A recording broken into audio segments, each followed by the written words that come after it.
Fan rotation week 6.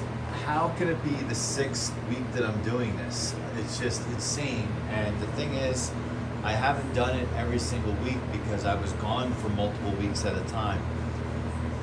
It just leads into my whole thing that time flies. As of this recording, it is August 17th, and we're doing another rotation. And so far with the rotation, if you've been keeping up with them, we're doing 2 fans roughly once a week. This is the guest room, which is the last room I have to kind of get together in this house. And then my daughter's room. And as I had mentioned, she had been not out of town, at the cottage pretty much for the whole month of second half of June, all of July, and didn't stay here one night. So she has one window in her room, and I've been rotating a fan. Earlier this week, she stayed overnight, and I did a video of installing the air conditioner. She prefers that. So I canceled out that as part of the rotation. However, the setup in the sunroom, where I have the 2 box fans up on little tables, drawing air in, the second fan is kind of takes the place of hers. So here we go. And to my point, I've yet to rotate. Basically, once I get all my fans from the other location here, the rotation stops, or when it gets too cold out. But it gives me a chance to use each fan that is usable or serviceable, and then the ones that cannot be used kind of go into a separate area that will be for repair, service, and get those going as winter projects. But so this McGraw Edison from last week, talked about it.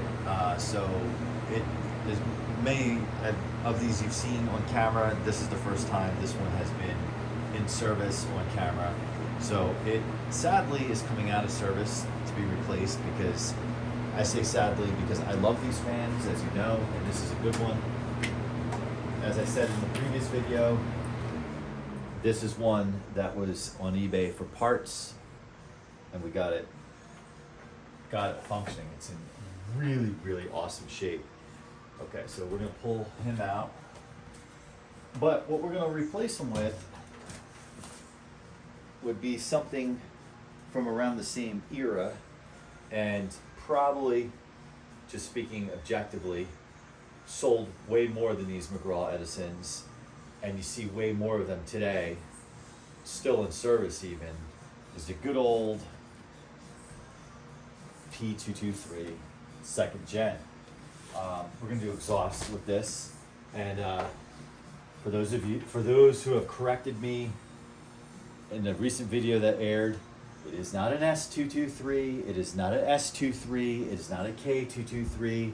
I am aware of this, but thank you for hammering me in the comments section, because should you have a slip of the tongue, the comment police will correct you. And as I'm speaking kind of sarcastically and snarky, I do really genuinely appreciate it. I'm just having fun with y'all. So we're gonna use this on exhaust. This fan, I don't recall how long ago I acquired it. I want to say easily 10 plus years ago, maybe 15 years ago. This might have been one I acquired when I lived in an apartment, and I really didn't have use for it. I basically stored it in the rafters of the garage at the apartment that I had. I recently serviced this last summer just for something to do. I was staying, I remember staying in a place, and I had it with me, and there was this old decrepit picnic bench in the backyard. I had nothing to do that day, and it was a summer day, pretty nice day. So I just put it on the picnic bench, got my tools, my Zoom spout, some cleaning materials, cleaned it, oiled it, and this is ready to go into service if you wanted it to be. As I talked about this before, with the vintage fans, I'm very protective of where they get used, because I don't like them in direct sunlight, because of just these guards. These guards are the toughest thing to replace. Blades you can find. I even have a spare set. but the guards, once they're gone, they're gone. Until someone can 3D print them, which I know is possible, they're gone. Okay, so let's fire them up.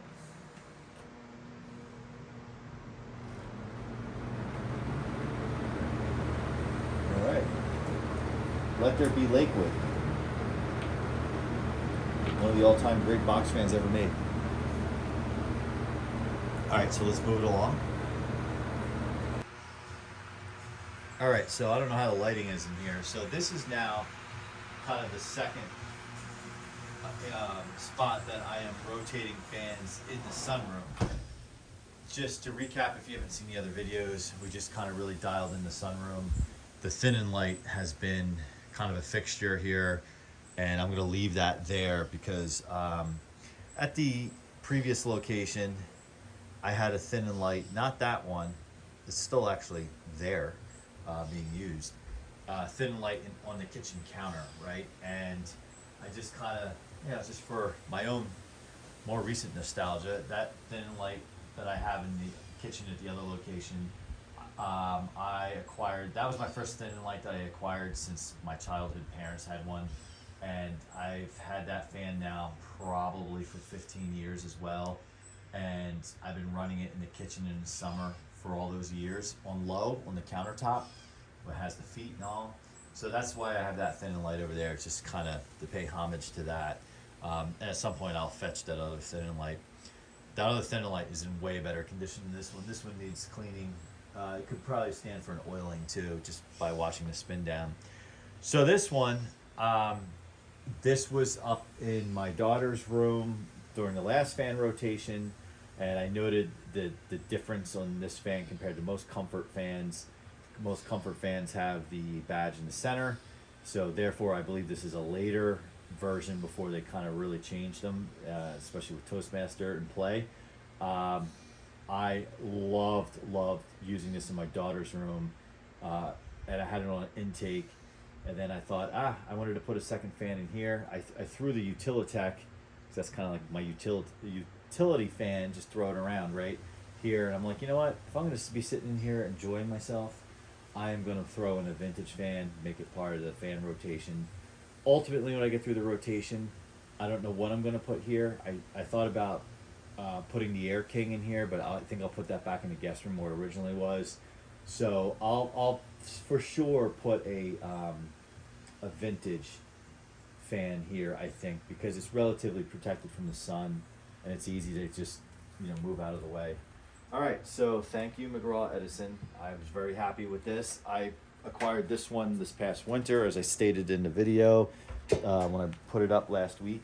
So because I have so many of them and different variations, the theme is going to continue. Last week we had 2 McGraw Edison comfort fans in the rotation. This week we have one, but we have one that is a little unique, and I'm less familiar with the timing of it. However, based on the plug, and it uses the lighter color gray grill, gray strap handle, gray knob cover. Now the interesting thing is, for you guys who know that I have 2 metal bladed versions of the comfort fan, which is really a precursor to these fans. I did a comparison video on those. One of them had the traditional dark knob strap and the dark metal grill.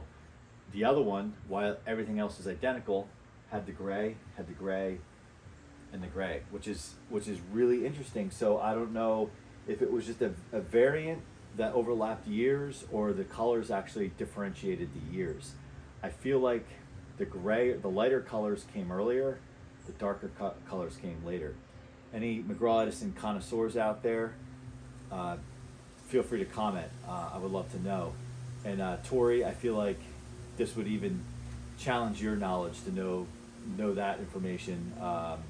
But it wouldn't surprise me though if you did know that answer.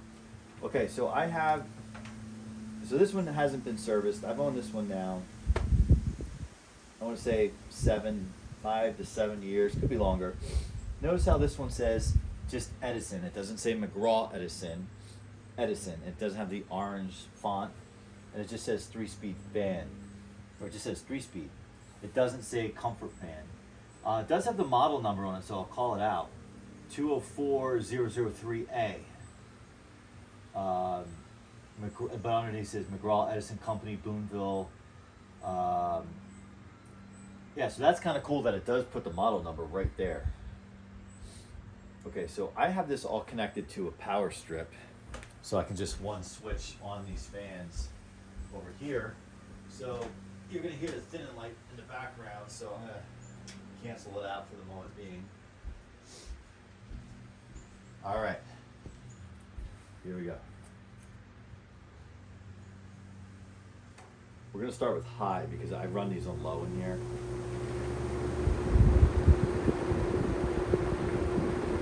Oh, we love the shake, rattle, roll, McGraw Edisons. Yeah, this one could use a little service. That's a little surface rust on the rear grille. It's just dirty. I don't know if those are stains, but we'll run them, and then I'll probably move this into the let's service over winter pile. Medium.